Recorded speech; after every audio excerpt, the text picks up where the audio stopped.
Meni kuzatib borayotgan muxlislarim, men sizlarga bahorda ekkan Pink Lady Rose ko'chatlarini mana men sizlarga ko'rsataman. Mana qaranglar, bir uzumni tagiga ekilgan. Mana ko'rsalaring bir qanaqangi bir o'sib, mana nimalari pishib, birorta bir nimasi yo'q, chunki vaqtida dori sachyapman, boshqa qilyapman.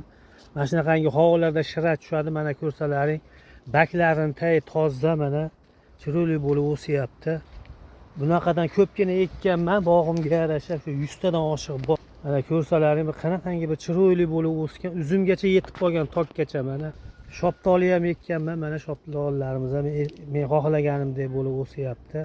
O'ri ekkanman, jichi egilib qolgan.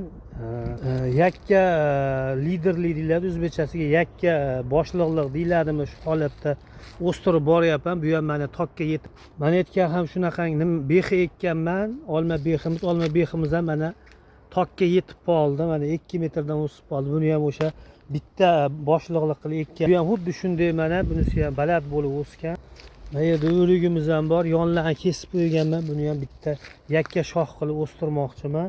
Endi bu olmalarimdan meva kutyapman-da, endi bunday ko'rsalaring, mana nimalari pishib qolgan, mana zo'r bo'lib, mana toza, mana uzumga yetib qolgan.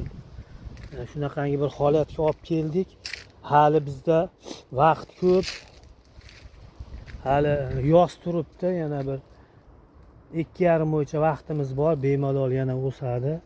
Mana shu holatlarga Pink Lady olmalarimizni olib keldik. Vanderkot o'riklarimni ko'rdilaring. Endi shu holatlarga olib keldik. Hammaga omad tilayman. Mana biz o'zimiz bu holatda o'stiramiz. Buni bahorda qaysi holatda buni saqlab qolishligimizni men sizlarga ko'rsataman. Hozircha endi buni faqat shu o'stirish va shu tanasini pishirib olishlik. Mana pishishga kelib qolgan o'zi, mana tanalari.